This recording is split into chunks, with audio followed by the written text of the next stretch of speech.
Friends, neighbors, and pals, it's Tony, and welcome back to the Rhinestone Room, brought to you by the wonderful people of the Vegas Voice magazine. Now, today, as you can see, we're not in the studio. I'm on a cruise ship in the middle of the ocean. Yes? Because that's where cruise ships go, right? And I have a very dear friend and a very talented man to my right. This is Mr. Eric DeGray, and he is the cruise director. He is a performer, he's a singer, he's a director, he's a producer. He does it all here on the Onward, and I just want to thank you so very much for allowing us to tape you and do all this. Well, I didn't know between your personality and mine whether we'd be able to fit it on the camera.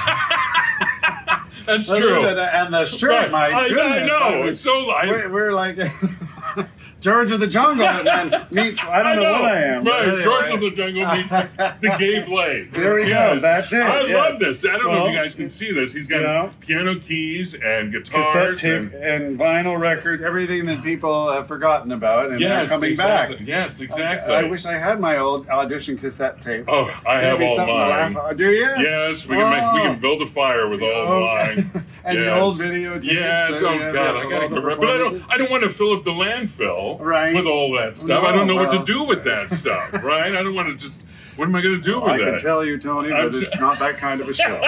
But anyway. You'd be surprised. You'd be surprised. Eric does his own show here on this ship. He does 2 shows, and they're absolutely magnificent. He's the cruise director. He's in charge of all the musicians. He's in charge of the assistant cruise directors and all the activities on board. But he's also a fabulous singer and a wonderful producer, and we thoroughly enjoyed both of your shows. Thank you. On this cruise. And I find it fascinating with your background and your love for Broadway music and musicals and the West End and so forth, which was never my forte. But I admire people. Oh boy, like you have a forte. I know. I'm sitting on it. You're all one forte. Sitting on my forte. Tell me where this Broadway... Where it all went wrong. Where it all went wrong. Tell me how you ended up I here. actually had a Broadway producer actually come up to me after my show, which was really a highlight of my career a few years ago.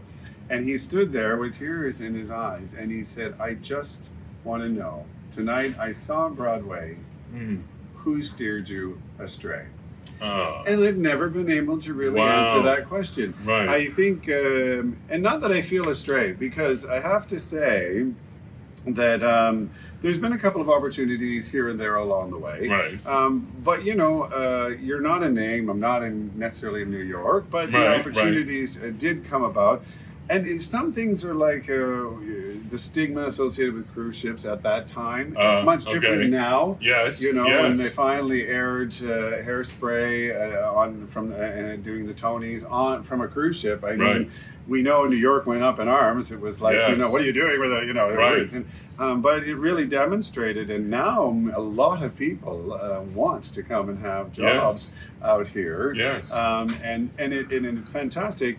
For me, I think it was a combination of height, because you know you can't tell that right now, but I'm about a hairstyle difference than Tony. Mine is up, his is a down too. That's right. But anyway, well, I'm almost 6'4" and you're 6'6". 6, yeah, right. Flat foot hair.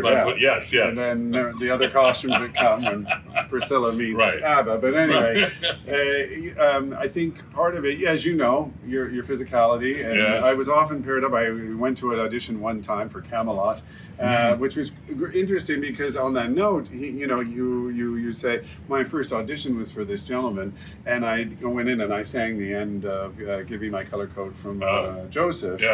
And he immediately said, "Big voice, too big for my show." And I didn't know what he meant by that. I thought he was talking about my voice. Now I'm 25, 26 at the time. It was about 5 years ago, and nice stretch on that one. I want to take the wrinkles with you the next time, Eric. But, and I remember going back 6 years later, auditioning for Camelot, and he stood up and he went, "Where have you been? I've been looking for somebody like you all these years." And I said, "Well, I actually auditioned for you. You said this about me." And he was like, "I would never say something like that. I couldn't." I was like, "Well, it was memorable enough for me." And he goes, "I would hire you on the spot, but you see that lovely lady up there at the door?" and she was 4'10", and he said, "That's my Guinevere," and it's not a comedy. Yeah, so there's things like that, and it turned out her name is Lisa Way, and Lisa was Anne of Green Gables for many, many years in Charlottetown, which is a famous musical. It's probably run almost longer than Phantom and the rest of them, but a very local show. And Lisa, and I ended up singing Christmas caroling. Really? She was doing Phantom at the time as well, and so we had to put Lisa at one and me on the other. But it just goes to show you could actually make it work. Sure, absolutely. But where it all went sort of wrong, I don't know. But what I can say is, transitioning even in ships, there was a period of time back in 2000 when they didn't want guest entertainers, a singer guest entertainer. Right. That's because people like me in the 90s were doing production shows thinking, oh yeah, my next step is going to be a guest entertainer, so I'll do the 20-minute spot you need me for. Right. Which, we know now is like, well, we're actually getting a free show. Then they started to think, oh, okay, our cast members can actually do this. Right. Which wasn't necessarily the case because, as you know, as an artist who is a solo artist, there's a big difference between a director telling you stand here, sing this, and dance that, to actually going out with your own personality and developing that. And there's really no schools out there that really teach you how to do cabaret. Exactly. For the smaller rooms, which is what we have here. So it was a transition for a while, even in cruise ships, where I had to go looking for a job that actually had the singing abilities, because I did not want to sit back and watch others doing what I would love to do, but I also wanted something that I was in control of my career. And that I started out on Seabourn, where they needed performing cruise directors and assistant cruise directors, and I ended up being there for 10 years developing the whole concept for myself, and transitioned over to Azamara 14 years ago. Which is amazing for a person who's only 33. Yes. But I mean, it's, well, miracles do happen. But can I say that watching you, we watched both of his shows, watching you are very much in your element here. This is you're very much in your element, and even as a cruise director, you're in your element. You know your crowd, and that's something I've always found to be very important in this business as a live performer and live artist, that you should know your crowd, and you should feel them, and you should want to please them, not just with something you want to sing or just perform, but also entertain them. And that's the background that I come from the Las Vegas background. Is it's all about the audience. If it was about me, then it's a show for one. Right. But if it's about them, and you really have them from the moment you get on stage to the very end, you have them in the palm of your hand, and I think it's fabulous, and I think it's wonderful. And thank you. And there is a big difference too, because it's that connection you do make with people. That's what makes cruising so special as well, because when you're at home and you do a show in the theater, that's it. You don't see them after that, generally. That's right, exactly. But yet we're out here traveling with all of you, for 14, 16, 18 days sometimes, and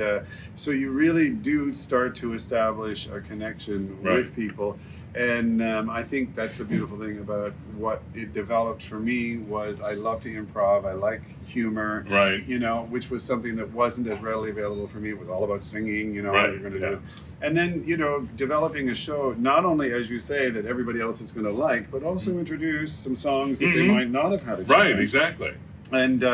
And therefore singing also stuff that you feel that you're connected to. And that's the other beautiful aspect, because if you go and you do an actual theatrical show, which is always a wonderful thing, it has a certain lifespan. Right. And you don't get to do as many of the characters. And here I get to say, okay, I want to play the Beast, or I want to play the Phantom, or I want to do Raoul, or I want to be the boy from Oz, and I can cast myself in that within the range of what I think I would be naturally cast for. Right. And go out and just be those different characters, which is one show, and the other show is more the Vegas-y cabaret style. Exactly. Which I have to admit, I hadn't been to Vegas until I was, well in my 40s, and I was people were like, you?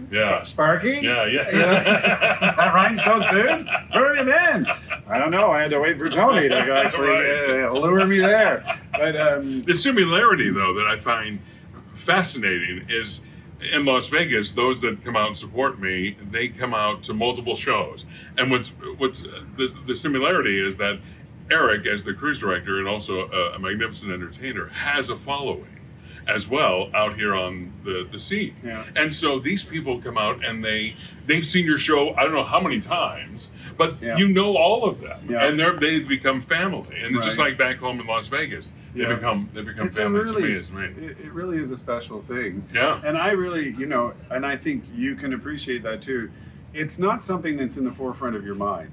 No. Because we're only as good as our last show. Yes, the last performance. That's right. That's right. And there's been some occasions where you're like, you should have stayed in bed. Right. Because it's exhausting doing what you do during the daytime and then doing shows. But I think that's part of the magic when you're with your following, which one magazine recently actually described it as a cult following. I never saw my. Is that the roller skates part? I don't know, but an interesting perspective. But you don't see that, you recognize that necessarily.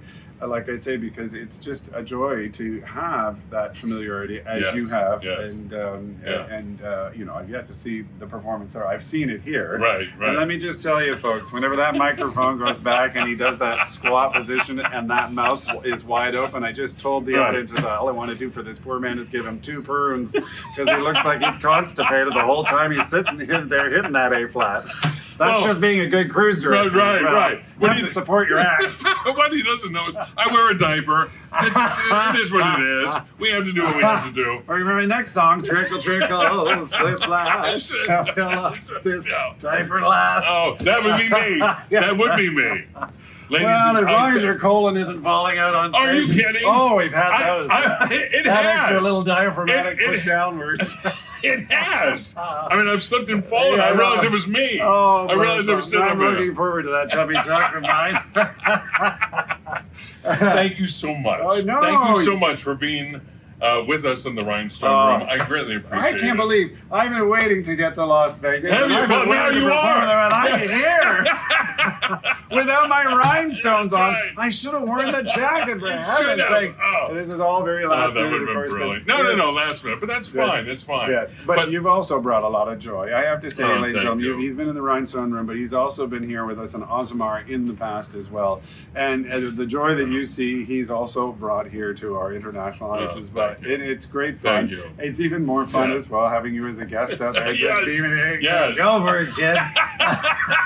I love being a guest, and I love the pampering. I love your staff and your crew. They've been so nice. Well, it's a pretty special place. It is. It's a very, very special place. If you need more information on Mr. Eric DeGray, you have a website. Yep, ericdegray.com is there. And if you would like to hear some of the music, my original CD is called Bound for Broadway. It's on Amazon as well as Spotify. And my second one in Nashville, which was recorded in Nashville, the Oak Ridge Boys studio.